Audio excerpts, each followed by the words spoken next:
안녕하세요. 저는 병원에서 근무하고 있는 이젠 좋은솔입니다.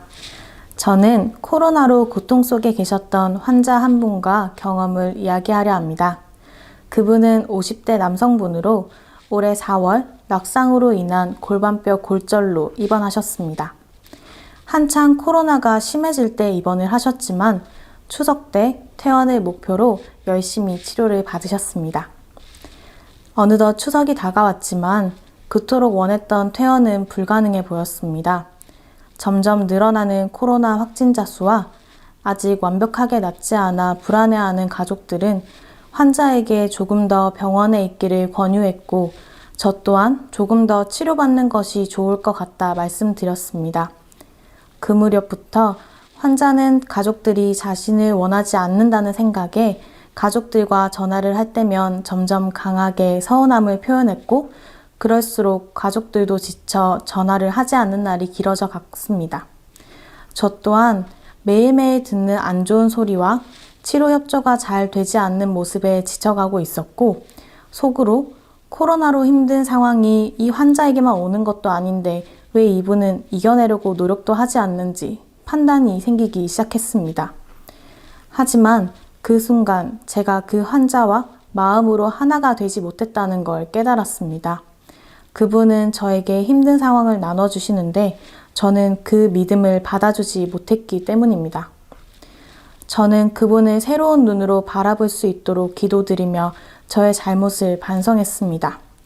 그러자 그 환자의 고통이 제 고통처럼 느껴져 마음이 아팠고 어떻게 하면 이 상황을 바꿀 수 있을까 고민했습니다. 기도 중 아이디어가 하나 떠올랐습니다. 환자분이 자신의 나아지는 모습을 보면 동기부여가 될 거라 생각했고 치료 중 동영상을 찍어 본인이 직접 확인할 수 있도록 하였습니다. 직접 눈으로 자신의 모습을 본 환자분은 하루에도 몇 번씩 그 동영상을 보며 의욕도 생기고 연습도 하였습니다. 며칠 후 아직도 가족들은 자신의 노력을 알아주지 않는다며 서운해하셨고 저는 가족 단톡방에 그 동영상을 올리자고 제안하였습니다. 환자는 아직 완벽하지 않은 모습을 가족에게 보여주기 싫어하셨고 저는 설득해서 그 동영상을 단톡방에 올리도록 하였습니다. 그 다음날 환자분은 환한 미소로 저에게 단톡방을 보여주셨습니다. 그 안에는 상태가 많이 호전된 환자의 모습에 기뻐하는 가족들의 메시지가 가득했고 아내분과는 오랜만에 진솔한 대화를 했다고 하셨습니다. 환자분도 가족들이 자신을 계속 사랑하고 있다는 걸 깨달았고 치료에도 가속이 붙기 시작했습니다. 사실 저는 제 어려움이 너무 커 다른 사람의 아픔을 보살필 여유가 없다고 생각했었습니다. 그러나 나 자신 밖으로 나가 이웃과 하나 되었을 때 제게도 기쁨이 넘쳐난다는 걸 깨닫게 되었습니다. 안녕하세요. 저는 대구에 사는 우창훈 요셉입니다. 얼마 전 저는 하느님의 신비를 경험할 수 있었고 이 경험을 통해 앞으로 삶의 방향을 찾아가고 있는 저의 경험담을 나눕니다. 얼마 전 저는 카페에서 친구에게 과외를 받고 있었습니다. 친구는 저의 맞은편에 앉아 있었는데 어느 순간 친구가 창밖을 보며 할머니가 자전거에서 쓰러지셨다 하고 말하였습니다. 저는 밖으로 나가 상황을 확인하였습니다. 할머니와 자전거는 나란히 누워 있었고 할머니의 귀와 머리에서는 많은 피가 흐르고 있었습니다. 할머니를 토닥이며 의식을 차리게 했지만 눈이 뒤집히시고 부동 자세로 계셨습니다. 저는 다급하게 친구에게 119를 신고하라고 했고 곧바로 심폐소생술을 시행했습니다.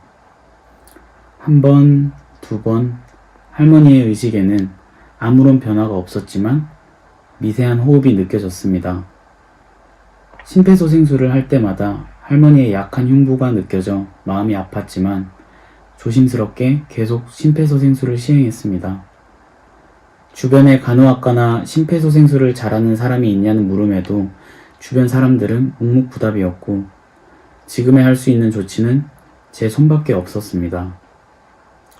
너무나 큰 부담 속에서 하느님, 하느님 제발 하며 울면서 심폐소생술을 하는데 갑자기 할머니가 깨어나셨습니다.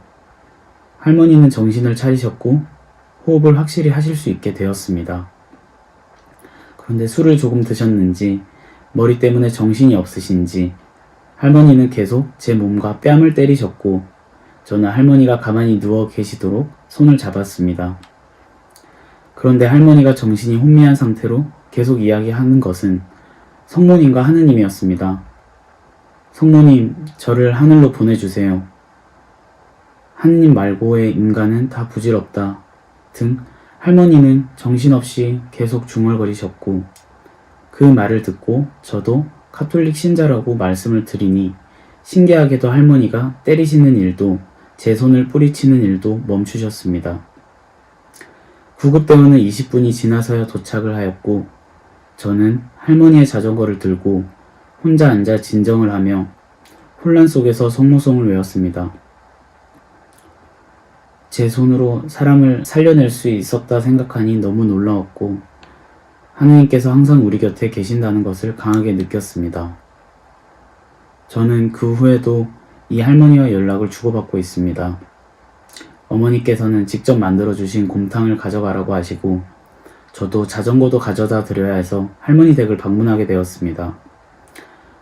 할머니는 혼자 사시는 독거노인이셨고 아들은 지금 감옥에 가 있다고 하셨습니다. 할머니는 고맙다고 하시며 자신의 오랜 신앙생활을 이야기해 주셨고 언제든 제게 찾아오라고 말씀해 주셨습니다. 저에게는 이렇게 긴박한 상황이 여러 번 있었습니다. 그럴 때마다 발견한 제 모습은 긴박한 상황 속에서 별다른 생각 없이 몸이 먼저 나가게 되는 것을 알게 되었습니다. 어쩌면 저의 이러한 성향이 다른 일을 위한 봉사에 쓰이지 않을까 묵상하던 도중 제 머릿속에서는 소방관이라는 단어가 며칠째 떠나지 않았습니다. 제 마음 안에서는 알 수 없는 불꽃이 일었고 그 불꽃은 할머니께서 기절하셨다가 눈을 뜨신 순간부터 생겼습니다. 저는 그 불꽃으로 소방관이 되기로 결심했습니다.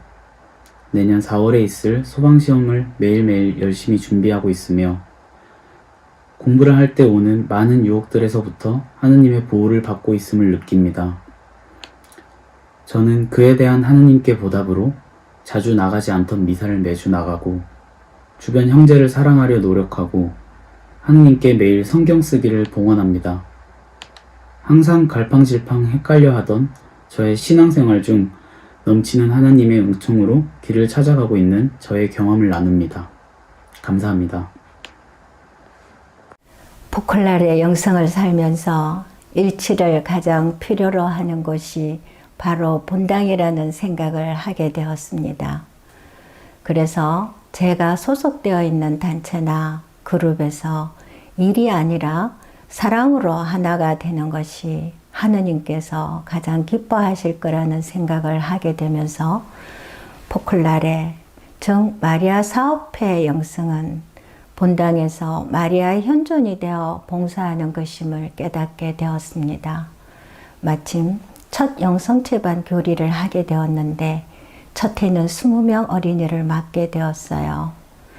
그 당시 초등학교 어린이를 가르쳐 본 경험이 없어 염려스러웠으나 어린이 그대로의 모습을 존중해 주면서 어머니의 마음으로 사랑만 하고자 했습니다.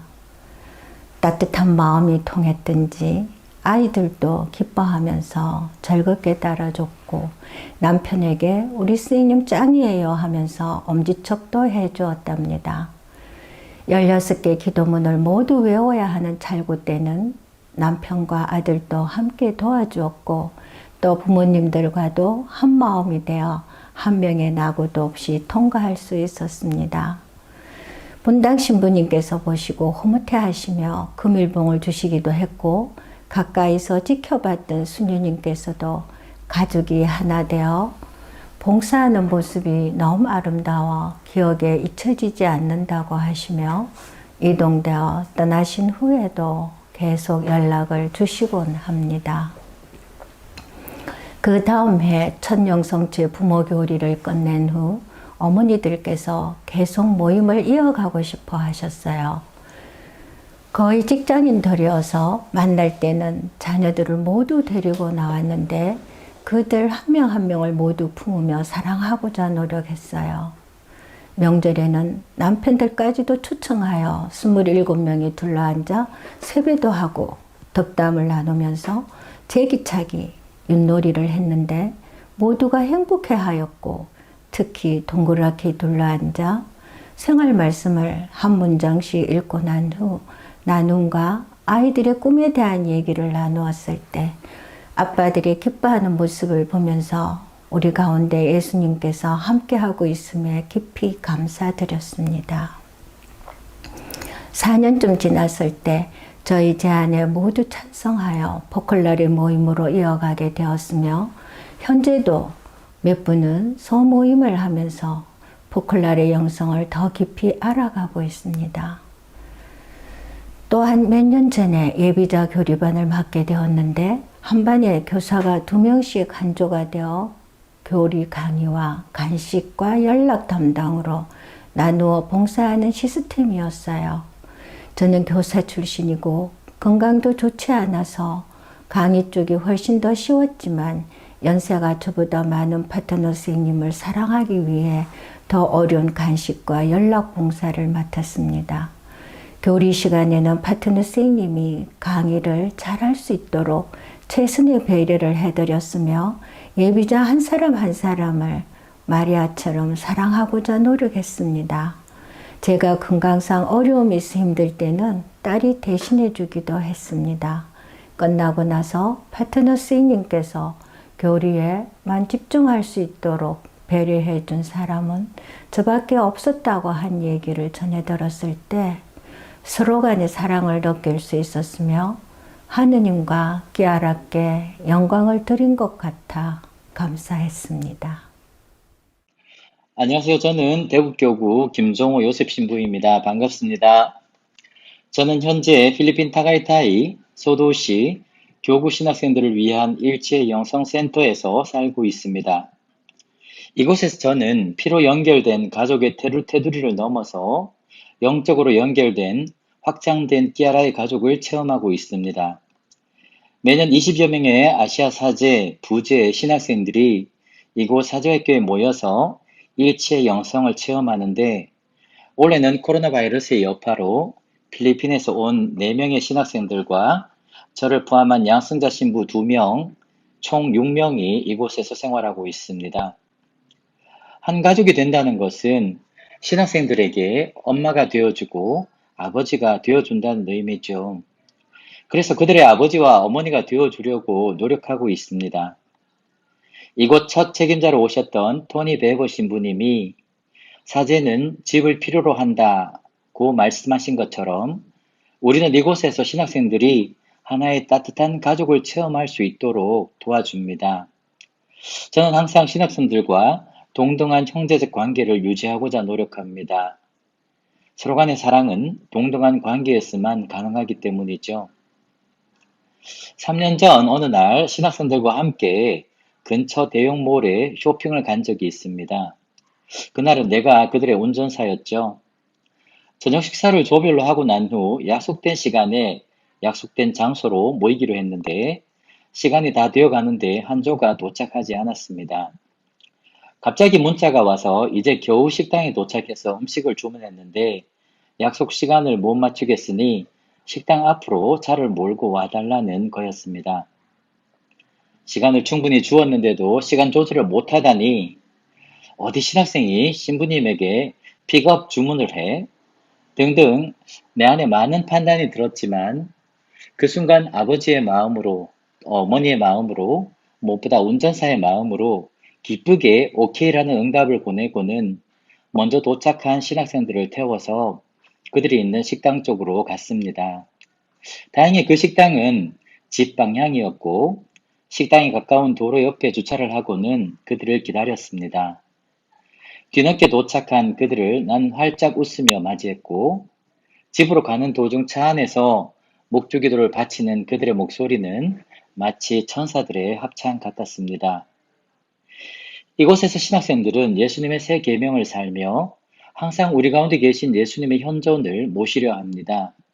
기도, 식사 준비, 설거지, 빨래, 청소, 노동, 학업 등등 이 모든 일들을 함께 하지만 그것은 단지 우리 가운데 계신 예수님을 모시기 위한 다양한 방법일 뿐입니다. 미얀마에서 온 한 신학생은 이곳에서 3개월 동안 배운 것이 신학교에서 3년 동안 배운 것보다 더 소중하다고 이야기했습니다. 왜냐하면 신학교에서는 강요와 의무에 의해서 움직이지만 여기서는 모든 것이 예수님과 형제들을 위한 자발적인 사랑으로 이루어지기 때문이라고요. 그렇게 우리는 이곳에서 온전히 사랑이 되신 성모님의 모범을 따라 기아라가 말씀하신 마리아적 사제직을 살며 한 가족이 되라는 그녀의 마지막 유언이 우리 안에서 이미 성취되었음을 체험합니다. 저는 제가 전혀 상상하지도 못했던 새로운 가족의 체험을 하도록 이상의 선물을 남겨준 깨아라에게 늘 감사드립니다. 감사합니다.